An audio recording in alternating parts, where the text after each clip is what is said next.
And we're back from the blue corner. My name is Dennis, and today I am joined by the founder of Legacy BJJ. He's a third degree black belt, and he goes by the name of Thiago Braga. How has the first half of 2020 been treating you? Hi, Dennis. First, thanks for having me here on your podcast. And yeah, 2020 has been a pretty crazy year. So many things that we have never expected to live before. But, thank God we're getting through, and, we're still here, we're still on our feet, and looking forward to, what will happen towards the end of this year. Now, you've obviously faced, kind of conditions before, and what I mean by that is, we went through this period now where the academy had to be shut down for a little while, which was unexpected. But you've had things before with your academy burning down in the past and stuff like that. But how hard was it this time around to close the doors and push through? Well, this time actually it was very unexpected. So it's something that didn't happen all in one go. We had all this COVID-19 situation, and I remember I was up in Byron Bay on the way to the Gold Coast to train at Legacy Gold Coast when we started hearing about a possible lockdown and the cases going up, and nobody knew exactly what to do. So I think we had a good contingency plan. We made them a good plan to closing our gyms initially for 2 weeks, as was proposed. We decided to close before actually the government, told everyone to close. We felt was the right thing. But in doing that, I think because of my experience from the past, I closed the gyms for 2 weeks, but I made a plan to be closed for a year if I needed to. So I think that made us a little bit more relaxed in terms of, when 1 month went past, 2 months, we were like, all right, 6 months is bad, a year we can survive maybe, but thank God we were back in 3 months.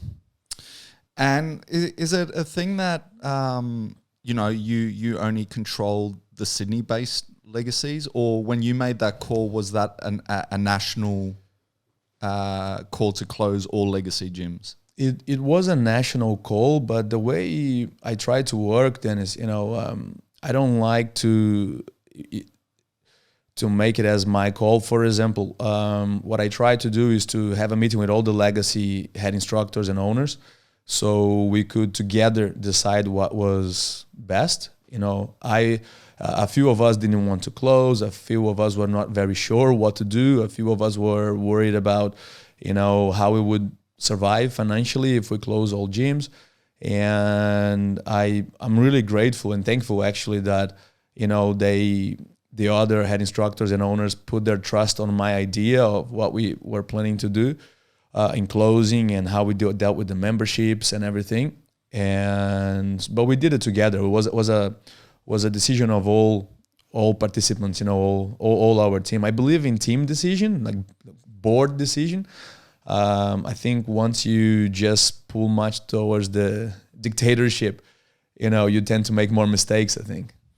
And how did you spend those 3 months? Did you spend it on business modules, or did you spend it just on your own kind of, I guess, reset button and mental health?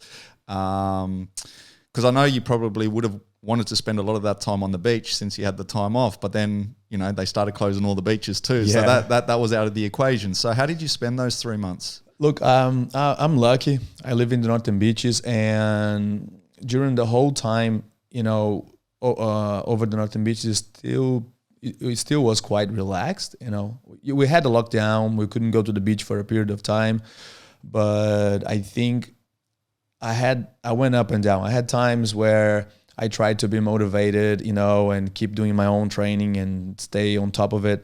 I was doing some of the online no contact classes with the students, first on Instagram, then on Zoom. That helped me more than helped them maybe, because that was something for me to look forward to, get up, go there, film the classes, and be in contact with the students, because what people don't realize is that sometimes I'm in the gym all days of the week, morning, lunch, dinner.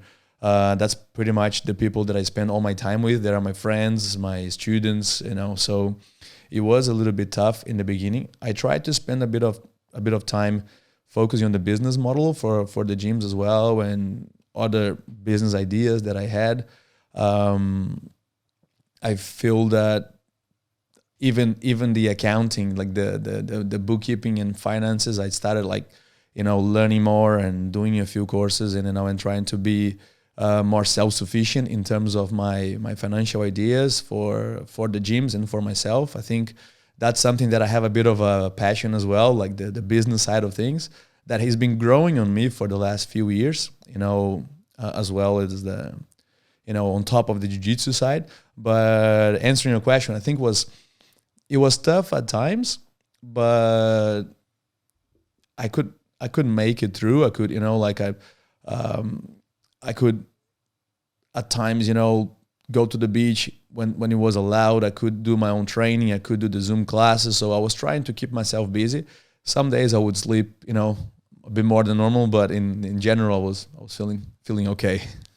And is there such a thing, like I always have to ask with coaches that, as you say, you spend a lot of time on the mats, you're there most mornings, you're there most evenings. So when something like this happens, do you feel lost at all? Like, do you lose some of your identity when like that is, I guess, and we'll get into the whole lifestyle side of things, but when that is what you do, was there moments that you felt kind of lost? Yes and no. I understand like what you're saying, and I think I don't see my identity as just being on the mats, as the instructor of the classes. I think that's what I do most of my days. But having the time, I did things that I never did for I don't know how long during the week, to go, for example, watch the sunset or sunrise. I'm on the mats on those days. So in the beginning, I did a lot of that. I will get up early, go watch sunrise. Then I will go sit somewhere and watch the sunset. I was enjoying my body that was healing from all the injuries that I have for, being on the mats and training every day, all day. So, but yeah, a bit of my identity gets lost, not because of not teaching, but being away from jiu-jitsu, being away from my training. I think jiu-jitsu, it's a mirror of how I feel. So when I get on the mats and I'm training, I feel I can really easy judge how I am feeling on my life at that moment. And not having that mirror did make me feel a bit lost. And one of the other things you did, which I laughed about earlier before we jumped on the podcast, was you thought it was a good time to use the open streets for a bit of race car driving. So you obviously got a few speeding fines along the way, which admittingly can be pretty easy because all of a sudden there were no cars on the road, right? Like it was just like, well, it's an open road, and I guess you don't even realize sometimes that you're going that, 5 or 10K over. But yeah, so have you still got your license? Well, I had, look, I always had problems with, speeding, like nothing. I don't have a fast car. I don't drive, at crazy speeds, but I feel the speed limits here in Australia are very, very not reasonable. They are very low. But what happened during the pandemic, there were days that I was going to film the Zoom classes in the city, and I haven't been out of the house for a few days. And as you said, the streets were empty. I got caught on the way to the city. Honestly, there was not one car. There was not one car anywhere near me. Just the police car that stopped me. I was a few Ks, over the limit. I think it happened twice in a week, twice in 2 weeks, because that's the times I was going to the city. And I didn't even have an excuse. I just had to be like, there's no cars, and I didn't notice. I was a little bit fast, but that has taken me a little bit over the limit. And I'm here crossing my fingers, waiting at home. Hopefully they forget about me this time, but I should be receiving a letter any minute, with them thinking about suspending my license maybe. Well, maybe because of the pandemic, it might get overlooked. We don't know. Hopefully, like it's another COVID-19 situation, that they should maybe consider keeping me with my license. So anyway, so we'll go back to, I guess, your kind of start as well. Did you grow up in Australia, or did you grow up in Brazil, or how? I was born in Brazil, and I lived in Brazil until I was 21. Then I moved to Australia and have been here ever since. But no, I grew up, to the beginning of my adult life in Brazil, but all my adult life has been here in Australia. And at what point did you pick up BJJ? Was that something you started when you were over here, or did you already start that back over there? I started back home. It's actually interesting because, since I was a kid, I've always did lots of sports. I used to play and compete in tennis, football, basketball. I was always doing some sort of, some sport. But my parents, actually, especially my mom, always made me stay. I had to do one martial art. So I started with judo when I was a 3-4-year-old. Then I moved to karate, watching all the Bruce Lee movies, and practicing my karate. But when I was, I think, a young teenager, maybe 12, 13, I used to be one of those kids, the small kid in school that, doesn't want to be bullied by the older kids. And that used to cost me sometimes a bit of a beating, And when I was 15, I got introduced to Jiu-Jitsu. And for me, that was, not just one more sport that I did. I think when I had my first experience, on the mats and training and learning how to use leverage, or when I felt that I could train with people that were physically stronger or bigger than me and be able to succeed, it felt more real. Like I used to watch all the karate movies and then feel like, wow, can I actually do that to people? Like if 5 people come at me, can I just punch and kick and knee everyone and they will be all on the ground, not moving in 5 seconds? When I experienced Jiu-Jitsu, I felt, okay, this is real. This is what actually happens. And from there on, I think I was 15, I never stopped. And on that Jiu-Jitsu feeling real, like I'll cut straight to it. Like obviously Jiu-Jitsu now, you've got the gi and the no gi. And like what are the differences between the two? And I mean that as well, like is the gi more just a formality and like a tradition? Because when you talk about, is this something that's practical and something I can do? Like it's not often that I walk down the street and I'm, I see people in a gi ready to, and so like when you're looking at the martial arts and that aspects, like, yeah, why do people still train, say, in a gi? Is it just a traditional based thing, or is there a practicality to it as well? Well, my view is it's you can analyze this from many different angles. So, for example, I compete on both, and I pretty much my whole life I did. I compete gi and no gi. I feel that in the gi you have a lot more variety of techniques. It's a lot more versatile than no gi. So it's almost a different sport. But what I feel is, imagine someone running wearing a vest, a 20 kilos vest every day. The day you take the vest out, you probably run faster. That's one aspect. So the gi prepares you physically more for the no gi. Someone that trains no gi, the amount of techniques you will learn or you'll be able to practice is very limited if compared to the gi. So I feel that, for example, if you get the same person, and this person trains for a whole year, like you get 2 of the same person, one person trains gi for a whole year, one trains no gi for a whole year, and at the end of the year, you get them competing in no gi, I believe the person that trained in the gi will win. So I feel, even back in the day, if you go back to MMA, a lot of when I was still, a young kid training in Brazil, I remember that I used to travel to Rio to train for the bigger tournaments. And a few times I would train at Brazilian top team, which is now American top team. And we'll have guys like the Nogueira brothers, Ricardo Arona, the old school MMA fighters.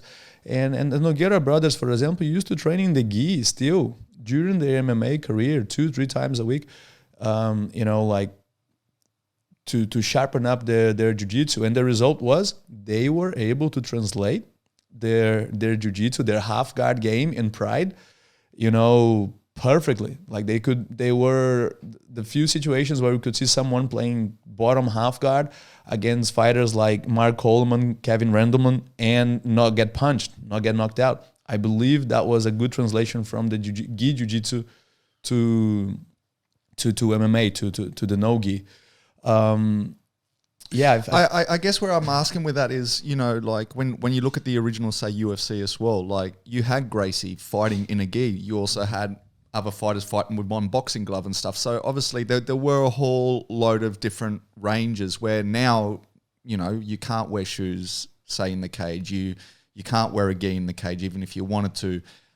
So like the only time I really see the gi being used, because as I say, like, say you get into trouble on the streets, like that person's not going to be wearing a gi, right? Like, so the only time I really see people using the gi now is if it's a BJJ competition, or are there other practical areas?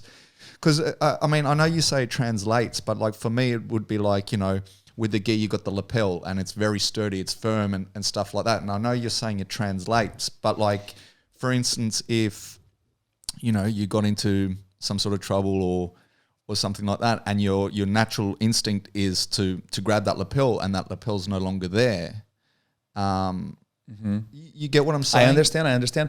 Well, the way I see that, for example, I'll give you first myself as an example.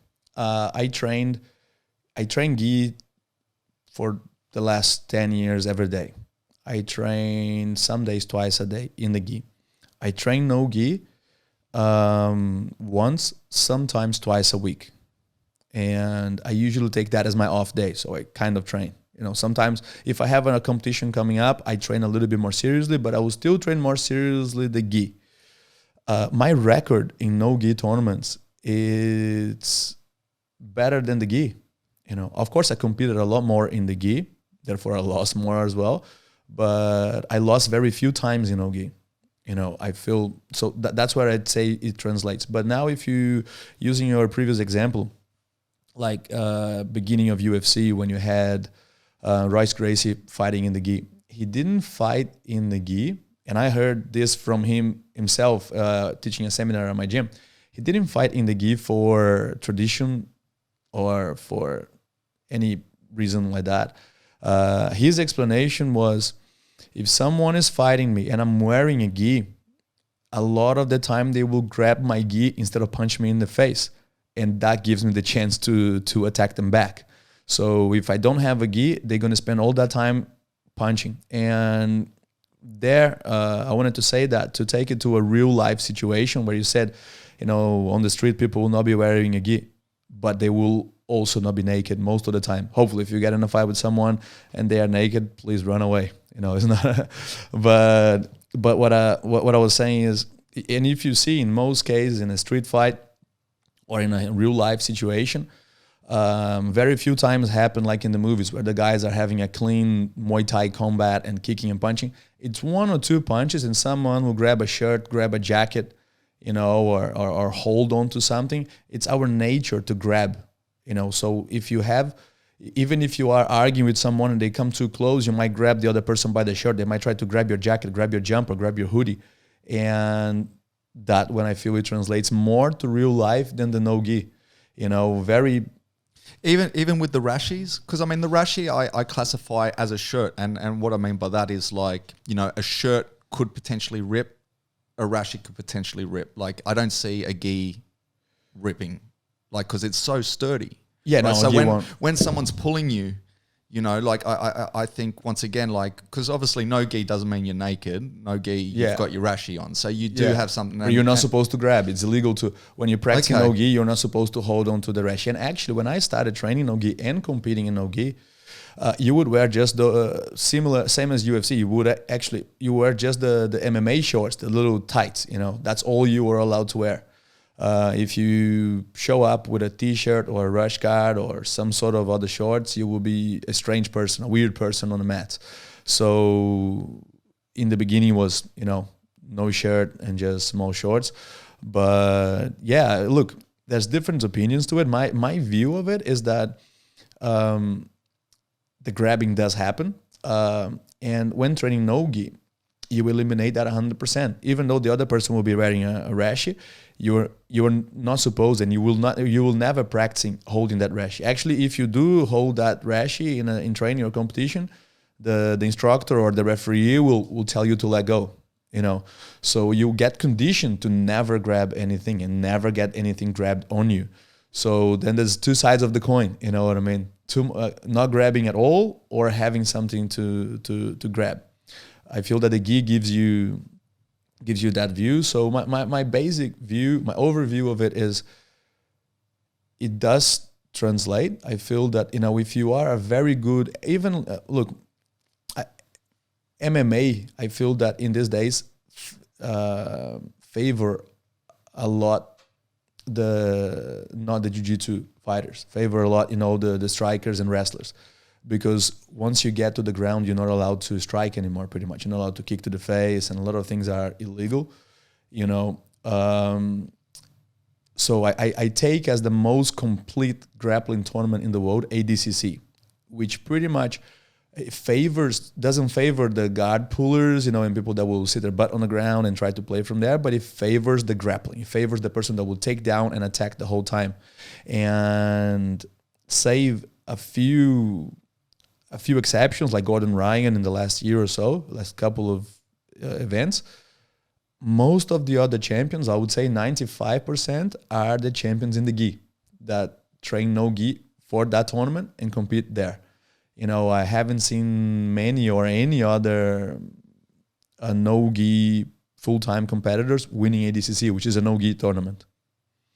No, and obviously I ask you for the BJJ side of things, but the gi isn't specifically for BJJ either. Like whether you do judo, whether you do, they all wear the gi, and I guess it's the same thing with judo. I always think you have all these tosses and stuff, and it's like, but put it into the real world, would that work if you didn't have that to grab onto, So that's kind of the only question I have with that. But we'll go back to you. Yep. So when you started BJJ, who did you train under? I started in Brazil training under Paulo Guimarães, which is here in Australia as well. He is the head coach and founder of Roots BJJ. So I started training Paulo when I was 15. He gave me my blue belt. Then he moved to Australia in the year of 2000, and I stayed back training at the La Riva Academy, where I got my purple belt. And I moved and trained as well with Sul Jiu-Jitsu, which was the affiliate down south where I lived of Brazilian top team, with Professor Zé Mário Sperry, Fernando Paradeda, and in 2004 I moved to Australia and continued training with Paulo, where I got my brown belt and black belt. So I pretty much trained with under Paulo from white to black belt. Nice. And then obviously, was it in 98 you decided to found what we know now as Legacy, right? No. Not 98 I started training. I was 15. Okay. And I founded Legacy in 2012. That's when I started my own team. That's what I had this idea, to be honest, I always had this idea of working, having a full-time job. I studied, engineering and finance, and in my head growing up, I was going to be a black belt in Jiu-Jitsu. I wanted to be a black belt before I was 25, and I wanted to be successful and have my job in engineering or in finance or, on that area. And I would like to be teaching Jiu-Jitsu and training with my students at night, maybe in a small gym somewhere.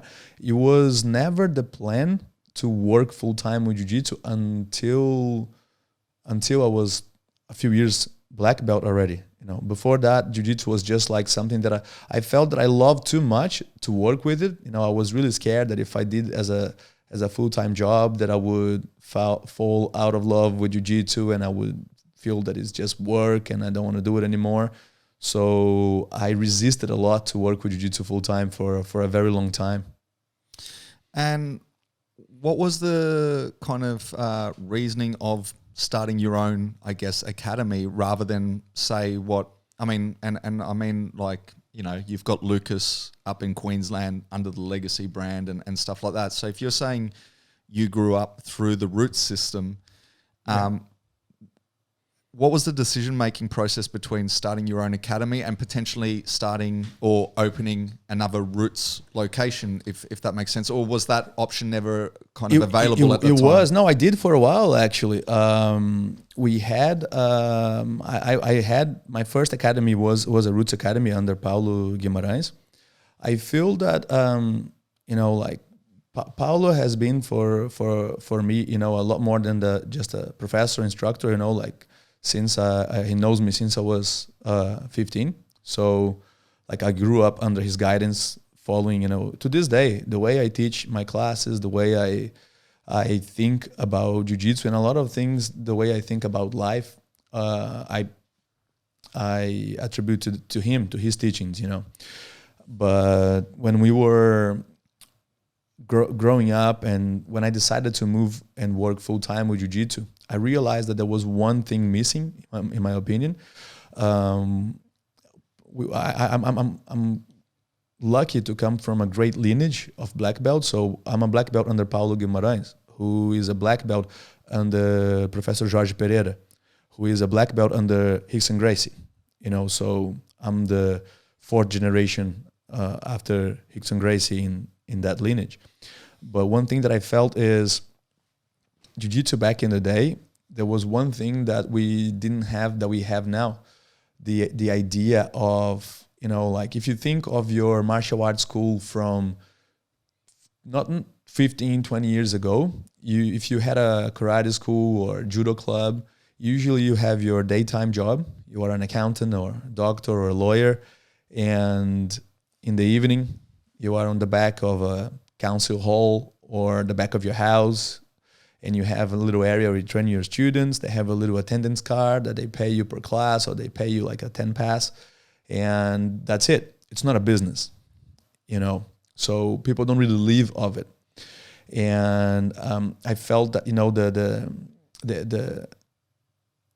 way I was brought up in jiu-jitsu, I was never shown as, look, you can live off jiu-jitsu. It can be your profession. You know, I never had that. So Jorge Pereira is a black belt under Rickson Gracie, but his academy was Jorge Pereira Club. It was never Rickson Gracie Academy. Paulo Guimarães, it's a black belt under Jorge Pereira, but his academy is Roots Jiu-Jitsu. I felt that and I saw other academies, you know, like Alliance in Brazil, Gracie Barra all over the world, and a few others that started having Atos Jiu-Jitsu, you know, that started having this idea, for example, of first taking your name out of it. You know, Legacy doesn't carry my name. I used to have the TBFT logo before the Thiago Braga fight team. I started having this not only, and that's what I think Legacy means for me. It's an idea that I had of creating something that will live longer than me. It's something that I will pass on, and others will do it in the future. So going back to that, you know, like I had with the idea that I had, I felt that, you know, the business structure and the way my professor Paulo was running Roots wouldn't have an opening for growth or for full-time work. You know, I will have opening a Roots Academy, and we used to debate and discuss that a lot, but that was his business model, and I had to respect and either follow or live it, you know. And that's when I decided to leave and create Legacy. It was a bit of uncertainty, you know, like what the idea that I have will really work, or is that the right idea? In these days, seeing the results and the people I have working with me, you know, I see as a positive thing. I feel, you know, that does work. And I think for the sport, for jiu-jitsu as a martial art, as a sport, we do become more professional. We do become, also, we had a lot of resistance to becoming a service provider. Jiu-jitsu has all that idea of loyalty. You have to be loyal to your professor, loyal to your team, and that for me was a bit of a conflict sometimes with, you have to pay a membership that sometimes is very expensive and you have to do all these things. So I feel that we are still providing a service, and we have to deliver that. And there is a standard that have to be met. And becoming more professional on this, it allowed us to, in these days, have academies like Legacy, for example, where we employ several people working full time with jiu-jitsu. We have a large number of members, and to take to this level, to in these days to be able to go on sick.com and be able to see jiu-jitsu instructors, wanted and with a full-time salary, it's amazing for me. When I started working full-time with jiu-jitsu, when I created Legacy, people will ask, oh, what do you do? I still don't know when I get to the airport what to write when they ask your occupation. Well, I'm not a lawyer, I'm not a doctor, well, what am I? So I used to say, oh, I'm a jiu-jitsu instructor. Okay, but what do you do? I was like, no, I teach jiu-jitsu. That's what I do. Oh, but you don't have a job. I said, well, it is my job. It is what I do. And so for me, it was a big fight, not only to grow my business and grow the academies, but to get the profession of jiu-jitsu recognized as a real profession.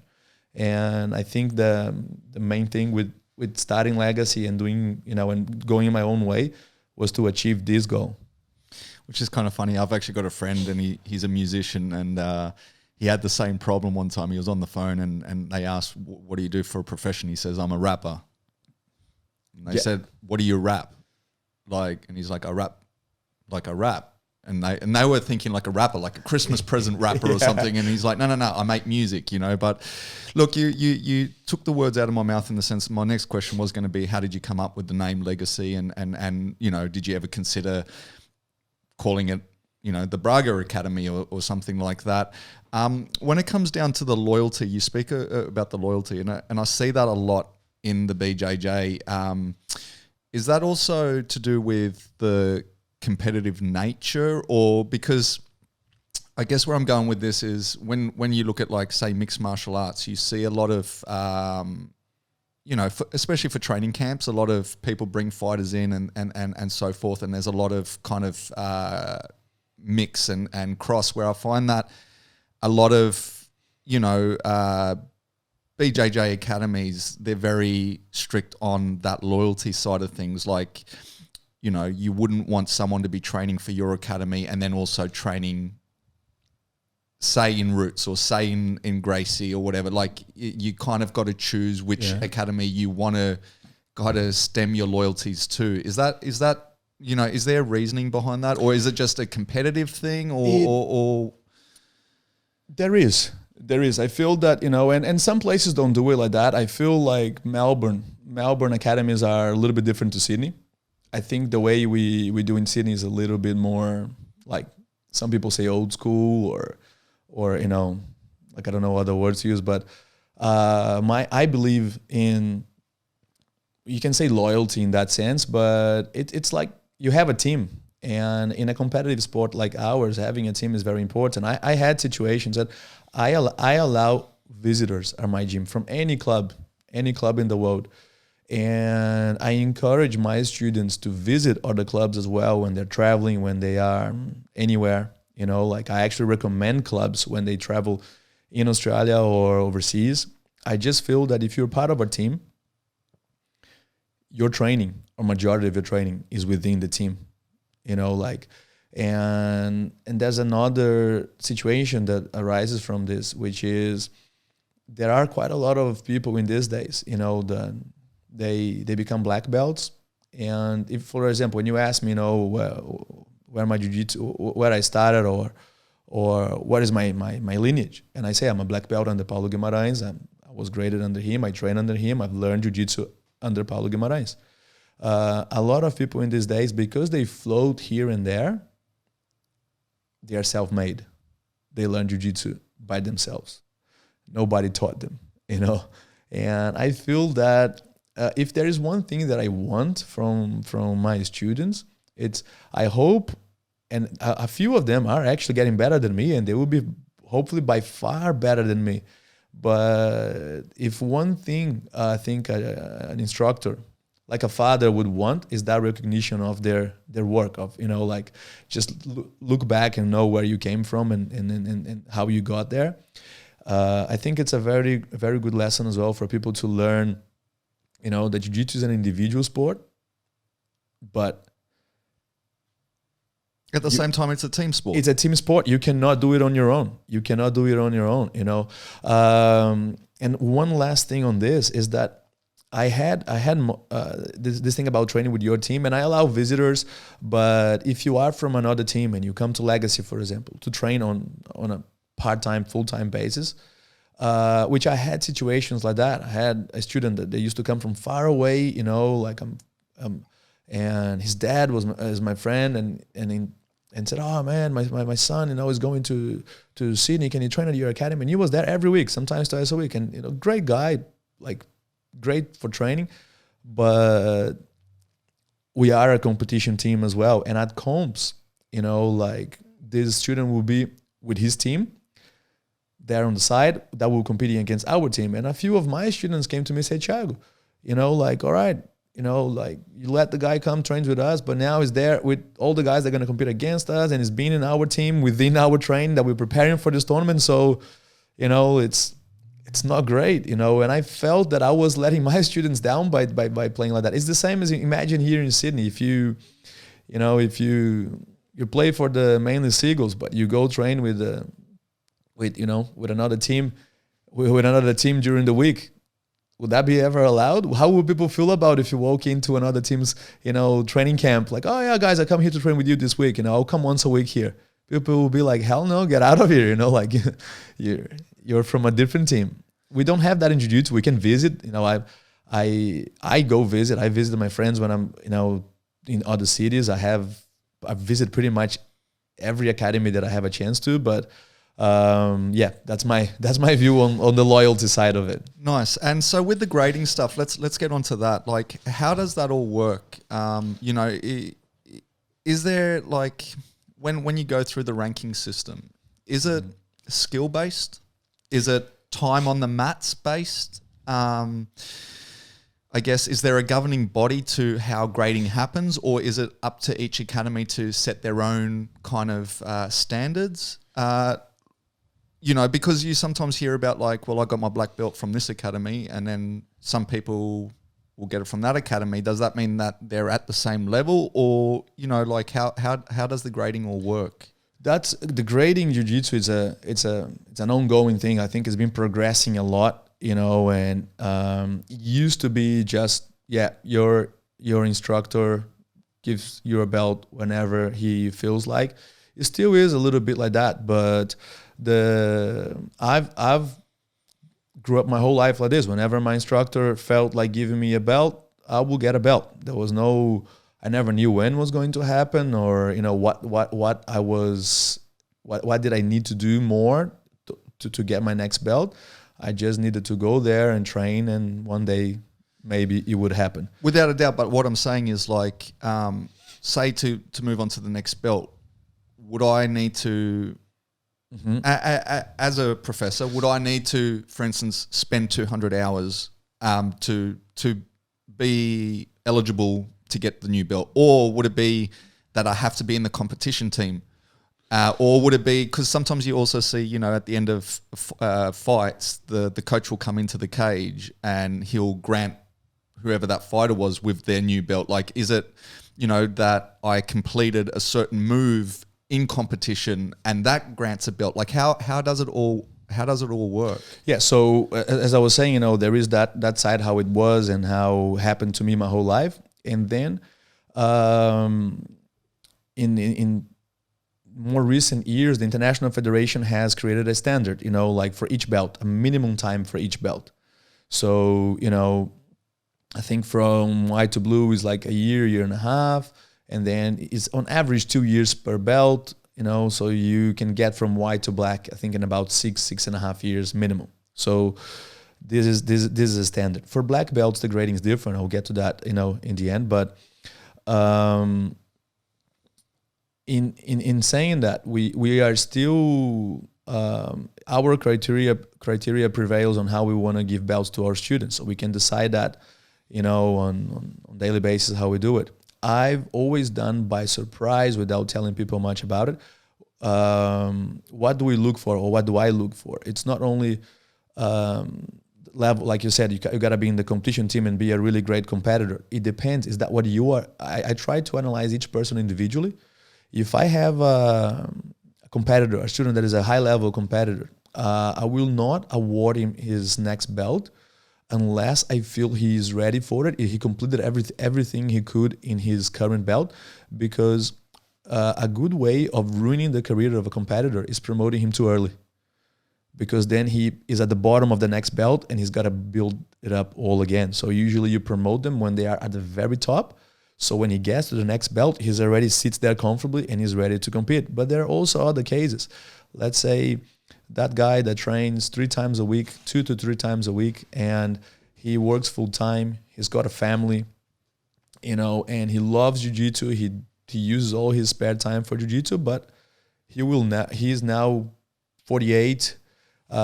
Can I put him in the same category of the 22-year-old full-time jiu-jitsu competitor? Definitely not. I'll have to have a different criteria. Then that's when some gyms adopted the attendance, the minimum attendance, or the gradings as, perform some techniques and you get your belt. I'm not 100% in favor of that. I understand where they're coming from. They're trying to create a standard. So, if you perform these 5 techniques and you attended, 40 classes, you are ready for your next belt or for your next stripe on your belt. I am in these days doing something in between. I created, like in the legacy system now, we have a minimum attendance to make sure that people are participating in classes, before they get a next belt. Doesn't mean that completing the minimum time they will get a belt or a stripe, but we want to make sure, that you are attending the minimum. That's purely because of the number of students we have. Sometimes it's difficult to track exactly how much someone is training, and they might train in different classes with different instructors, so we need to be able to track them. The grading just by performing a few techniques, I feel, is very limited, because, especially with competitors, some guys will be super good at their own game, and you cannot judge them specifically on that. But the reason why I decided to bring more and more towards giving I was never about giving the student any knowledge of when he was going to get graded and what he needed to do, as if the philosophy I grew up in is like, you train to get better. You train to improve your jiu-jitsu, not for the next belt, not for, the next grading.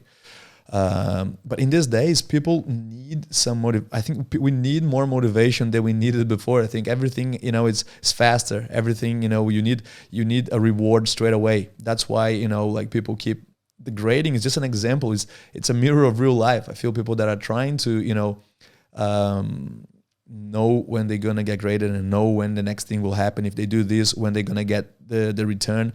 And what convinced me to start looking more towards this side was a video I was watching of someone explaining, Professor Fábio Gurgel, actually from Alliance, explaining, like, how would you feel if you went to university, you went to do a law degree, and you were told, look, we don't know how long it's going to take or if you're going to complete, and you will not know what you need to do to complete. Just go and study every day, and one day you might become a lawyer. That made me think, yeah, actually, it makes sense. I don't think like that about jiu-jitsu, but somewhere in between, I think it's where we should be, where, we give them the tools to know, like, all right, if I do more of this, I'm moving towards my next belt, I'm moving towards improving. Or if I attend this many classes, I am in the right track. I'm doing the minimum necessary. Of course, it doesn't mean if I do the minimum, I will get it. But, we give people more guidance, and I don't see any problems with that. Yeah, I guess with the education example, like you do, though, every so often get like a kid that's too smart for his class. Maybe not at university level, but like say the high school level. And you do sometimes hear of kids getting bumped up a class. You know what I mean? Like they're too smart for their own age and they get bumped up. And I guess the same thing could be there if, you know, you have a newcomer come in and he's just naturally gifted. Does he progress quicker or does he have to still put the man hours in? Because then you take the other example, which I guess is like driving a car. You know, when I got my license, you had to have your learners for a year, right? Mm-hmm. You did a test at the end of the year, and if you pass the test, you pass the test. Where in today's world, it's not like that anymore, right? Before you can even do the test, you have to log X amount of hours, which we never need. Like I could literally get my learner's license, not drive for a full year, and as long as I pass that test, I pass that test. So it's changed over time. So I see how both kind of work in that sense. But going back to our original conversation as well, which is between the gi and the no gi, does that ranking automatically convert across? And what I mean by that is if I'm, say, a blue purple belt in gi, am I automatically a blue purple belt in no gi, or is there cases where I can be a purple belt in gi and still a white belt in no gi? No, well, that's something that again is a bit controversial because there's no grading, there's no belts in no-gi, you know, because of the growth of no-gi tournaments, you know, International Federation, IBJJF, they also have the whole calendar in the no-gi tournaments, and the belt follows the same criteria. In any of my gyms and gyms that I know, the grading happens in the gi. So you train gi, you get graded, and you will compete at no-gi at the grade that you are in. You will compete at no-gi at the grade you are in the gi. But the more professional tournaments, like for example, if you go compete EBI or if you will compete, ADCC, which I'll take ADCC as the basis, there are no belts. If you are no-gi or a submission grappler, there is no grading. There's, you know, I compete ADCC Australia a few years ago, and there were intermediate and advanced. 2 years of practice, 4 years of practice, you know, that's it. ADCC, there's no grading. So, you know, they had last year, I think in the semi-final, one of the Rotuolo brothers in the 66 kilos, I think, 66, and it's a 17, 16-year-old kid, you know, like maybe blue belt, purple belt. I don't even know what belt he is now because he was green belt before, you know, but there was nothing stopping him from being there and competing, you know. So for my opinion, for no-gi, you will follow the same grading as you have in the gi. If you don't train gi, well, you have no grading. You are a submission grappler, you know. Same as a wrestler. A wrestler have no grading, you know, like. Without a doubt, I guess what I'm saying, like, and I understand with no gi, you don't have belts, but you have the different colored rashis that represent, I guess, the belt, right? So you have the blue rashi. And so just say, you know, I've spent 2 years with the gi, I get graded to whatever it may be, blue belt. But then competition time comes up and I'm like, you know what? I want to do gi and no gi. Blue belt. And I've never actually even trained in no gi yet.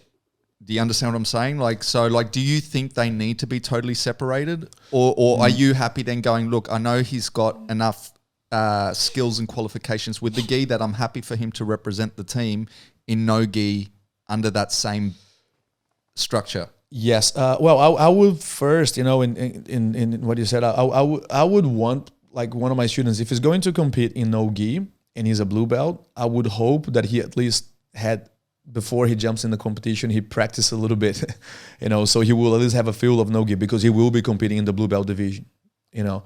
And the part that I say that is still jiu-jitsu, is still the same sport, it's because it's still jiu-jitsu. You should be able, if I'm a black belt in gi, I should be able, and I push that with all my instructors, all my black belts.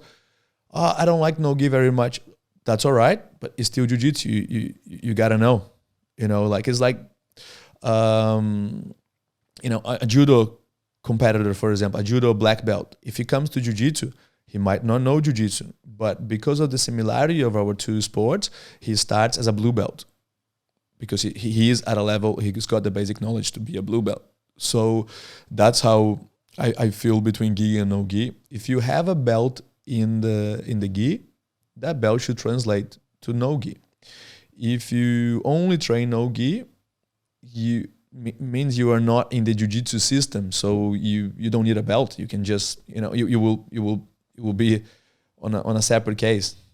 I guess it's just people always use it to their advantage as well, and I say that from some of the other sports. I remember we went to some sort of competition and it was meant to be an MMA debut. Chris fought a guy and it was like, yeah, it's his MMA debut. And then later on you find out he's had like, I think it was like 32 or 34 kickboxing fights, right? So yes, it was his MMA debut, but like he's very qualified in the striking at least, So yeah. It's one of those things. So I always find it like it's the same thing, like would it be right to put a black belt in and put him in as a white belt no gi because he's never done no gi, but on the same flip, you could kind of go the other way and go, well, he's never really done no gi before, But I still see, for example, and I'm very confident that if you get a black belt that doesn't do no gi and you put him in a no gi tournament, you should. The closer level for him to compete would be the black belt. The fairest level for him to compete, because it's still like I take myself, for example. I train jiu-jitsu. I train no gi rarely more than once a week, and I compete black belt no gi. I've always done it, and I feel that that's I'm an example of not on how good I am no gi. I'm not thinking exceptional. But I'm at a black belt level in the gi. In no gi, I would probably be honest. If I have a black belt coming to my gym, for example, and I look out, he's a decent black belt in the gi. He says, I don't train no gi, Thiago. I'm sure he will be, at a good level in no gi as well. Of course, and I saw a video with Craig Jones a few months ago that he had a very interesting theory about that. That the way no gi is being changing and diverting more towards the heel hooks and things like that, like a very different game to the IBJJF gi jiu-jitsu. He said he believes that, that soon it will be a completely separate sport, which in the beginning I agreed. I thought, well, these guys are probably going to create a sport that is completely opposite. But in these days, the way I see it, the separation between the gi and no gi, it's and for the way I see the whole heel hook game and that's one thing that was taken out of the jiu-jitsu rules in the gi. Only because of the risk and how severe the injuries will be. Same as you cannot do a neck crank, you cannot stack people on the ground. So they took out the heel hook. Because of course, when by the time you tap, a lot of the time you torn your ACL, and that's surgery, 6 months recovery, if you ever recover and go back. So that was taken out. Some guys, I think very intelligently, found that gap on the rules and thought, let's become a specialist in the one thing that no one else is training all year round, and bring that to the tournaments. I think, good on them, guys from Australia here, Craig Jones, Lachlan Giles, they became master specialists in the heel hook game, and they proved the world, that, jiu-jitsu is about being smart and intelligent, not about just, the strongest or the most powerful man. And that is still working well for a lot of people. But at the same time, if you see the last ADCC, which is I take as the highest you can go in a grappling tournament, heel hooks were not that much of a discrepancy, with other submissions anymore. So it feels like everyone else, all the top players in the gi that usually are the champions in the no gi, it happened 2 events now. Let's address that gap in the rules. Let's address that gap in our training, and I think things shifted back to normal now. There were other fighters in the past that adapted that used things in tournaments in jiu-jitsu, gi or no gi. that were borderline, like out of the rules, and people adapt. People in the gi, you had guys that started playing with using the lapel, and adding that to their game. Years ago, the 50-50 guard, when you have, same legs crossed, they wanted to make it illegal because they said, oh, once you go to 50-50, there's no way out. There's no way to fight this position. Now people have multiple attacks, escapes, and defenses from there. I believe the same is happening with the heel hook, with the ankle attacks, that it started separating the sport in two categories almost, but I feel that it will convert back to the same jiu-jitsu. I think jiu-jitsu still prevails as the same martial art. And when it comes to like competition, do you, and this is just a personal thing, do you prefer the traditional points-based system, or do you like competitions like, I guess, submission only or things like that, where rather than the points, it's for the finish? Like, what do you prefer? I've competed in all types of point systems, and I think all of them have their benefits and disadvantages. I like the point system. I like not necessarily only the IBJJF system, but because the points were added to jiu-jitsu to make the fight move a little bit more. If you look, for example, an event they had in jiu-jitsu called Metamoris, that is no longer active, I think. They had a 20-minute fight, so a very long round, 20-minute fight with no points, submission only. In the very beginning, you had guys that were there, fighting super hard. By the second event, what people do? They learn the rules. They learn the rules of their sport, and most guys, they were barely engaging, touching each other, maybe trying to find a few submissions. As soon as things didn't go, if they didn't get a submission, they pretty much disengage and roll out of it because there's no points, there's no reason, there's no penalties, there's no nothing. On the last 3-4 minutes, they will actually chase a little bit harder a submission to see if they could win. So it was out of 20 minutes, you were there watching 15 minutes of nothing and 5 minutes of, all right, let's try to finish this, The point system eliminates that. That's why a lot of tournaments that went no points, they started moving back. Okay, let's put some points. Okay, let's put some advantages. And they are pretty much doing the work that the federations did for the last 20 years, which is, we got to create points to stop people from stalling, stop people from doing illegal things. In my opinion, and I've competed on the ADCC set of rules, it is grappling-wise, is the best set of rules that you can have. It favors players that attack from the beginning, so that go for a takedown, so it doesn't favor only jiu-jitsu players that might pull guard. If you are a judo player or a wrestler, you have the advantage of starting with a takedown. And if you have a clean takedown, instead of 2 points, you score 5 points if you land on side control. It award points then for the ground game, for progressing to a more dominant position. It's very severe on penalties for lack of combativity. So if you are standing, someone attack you for a takedown, and you just defend by pushing or walking away, you get penalized. You got to defend and counter. You got to always look for the fight. If you are in a submission hold and you roll out of the fight area, then you will let the fight continue, even if you go into the hard floor outside the mats, until you free yourself or something happen. So it's a set of rules. I think it's the most professional set of rules that you have in grappling. You don't have stoppage. You cannot really use the rules in your favor to score points for free, and you have to fight. You have to be always fighting forward. If you stop fighting, the rule set pretty much will punish you the whole time. But you don't have to just pretend fighting. You don't have to just move around to keep combativity. In jiu-jitsu, and I feel like that sometimes in a fight, not to get penalties, the more experienced competitors know how to behave or how to move in order not to get penalized. Same as in MMA is the same. People learn the rules.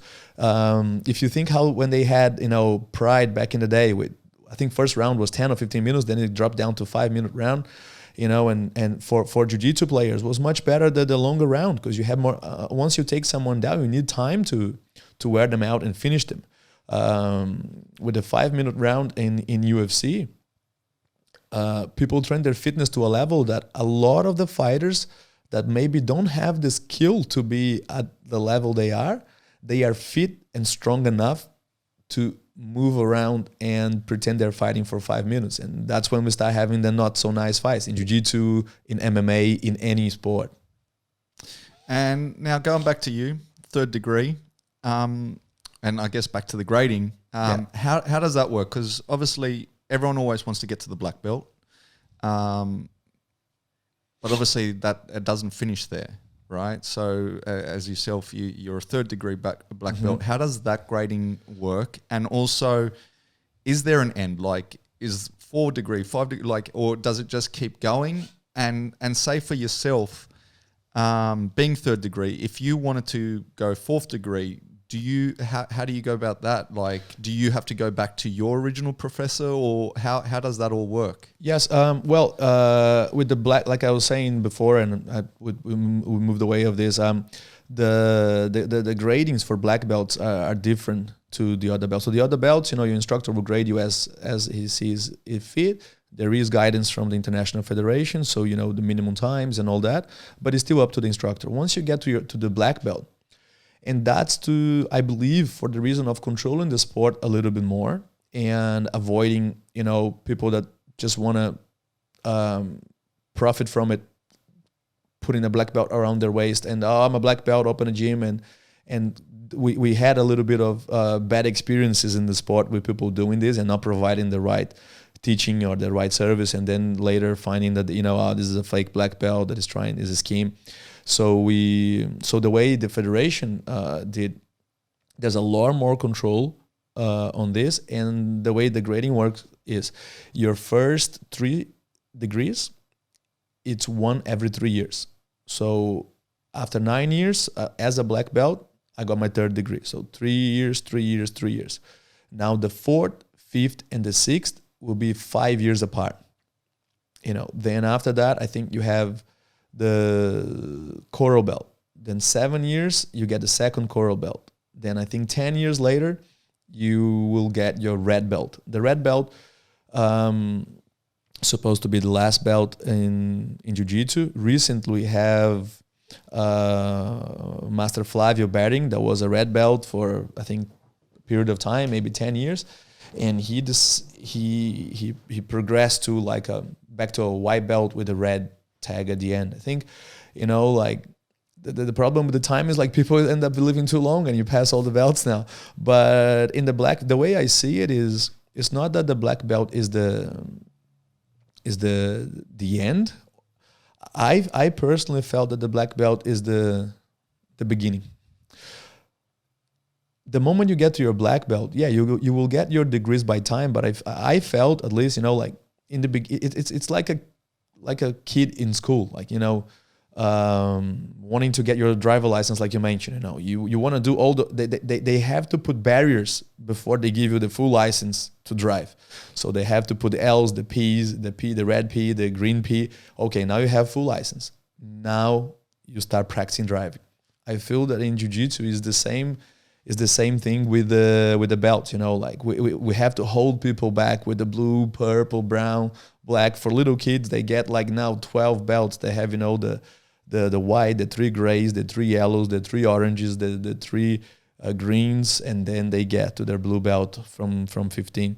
So we have to stop people, I feel, to not to be so eager to get to their black belt. Once you get to your black belt, you will still progress, you will still have your degrees, but you should by then understand the Jiu-Jitsu lifestyle enough, not to need that motivation, that pat on the back, you're doing good, here's your next belt. No, I think you should be at a level that, all right, now I want to practice Jiu-Jitsu because I love Jiu-Jitsu and because that's my lifestyle and because I want it. Some of my belts, actually, sometimes my other instructors or my students ask me, Thiago, are you a 3rd degree black belt? I said, yeah, I am a 3rd degree. oh, but you don't have any on your belt. And sometimes I look and say, oh yeah, this belt, I don't really have the stripes, you know. I think with the time I'm caring less and less about them. I put them on now when I have them on the belts when I'm teaching, because I was going to say it's because you're a shark, right? You don't want to let people know that you're third degree. Yeah, but the way I feel then is being a third degree, you know, like I said, a lot of the time actually competing. I don't do it anymore, but I used to compete with a belt, like a plain black belt with no stripes, no degrees, because I felt what is the effect that on my competitor? They will look, oh man, he's third degree, so means he's been a black belt for 9 years or more. Man, this guy is old. I'm gonna beat him. You know, so I prefer for a long time I preferred the feeling of, you know, fresh black belt.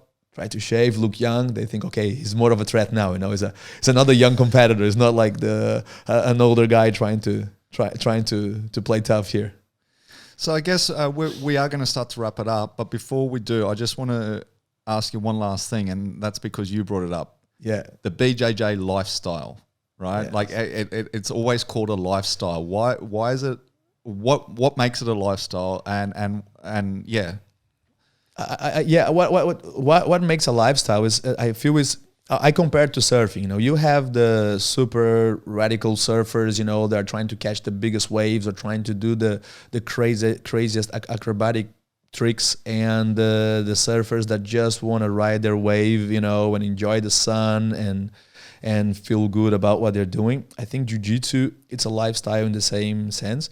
When you go to a Jiu-Jitsu academy, you will see that when I travel somewhere new, I always go first thing to a Jiu-Jitsu academy, because there I will find the people that are probably my tribe, that think like me, that probably, you know, have a similar lifestyle, that do the same things as me, that eat in the same way as I eat, that, you know, probably don't drink too much because they train every day. So I find that's one part of the lifestyle. And the second thing is, like when we were talking about the grading in the academies, you will find the competitors, the guys that are trying to do all the spinning tricks and get here and there. You get the guys that just want to go there and have a roll, you know, and feel good, and, you know, physically and mentally. I feel that Jiu-Jitsu is a form of meditation as well. You know, when you are rolling, when someone is there, you know, like attacking you and trying to catch you, it's very difficult for you to think of all the other problems you have in life or how your day at work was. I think it's really good for you to clear your mind. And it's the most real thing that you can have comparing to your real life. You know what I mean? It's a simulator of real life. You know, being there in a lot of people think of Jiu-Jitsu. Oh, it teaches you a self-defense. It teaches you know how to protect yourself in a dangerous situation. I think it teaches far more than that. I think, you know, it changed lives in a way that it teaches how to make decisions under pressure fast.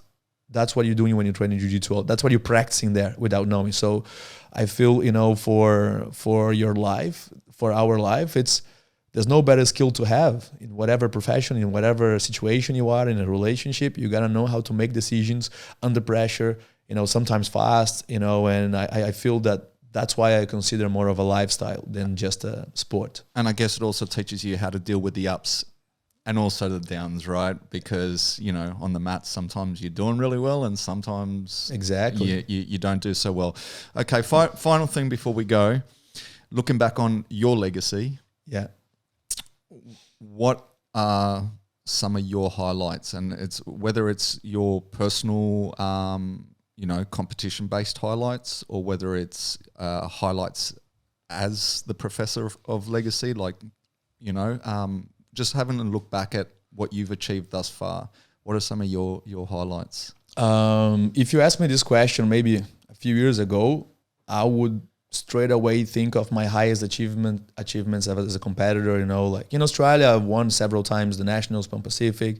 I competed for Australia in Abu Dhabi 4 or 5 times. I've competed at the Worlds. I've competed at Pan American Championships. You know, like European. I've competed Asian. I was second place in the open weight in the Asia Championship. I would see that as my highlight. In these days, I think my answer is a little bit different.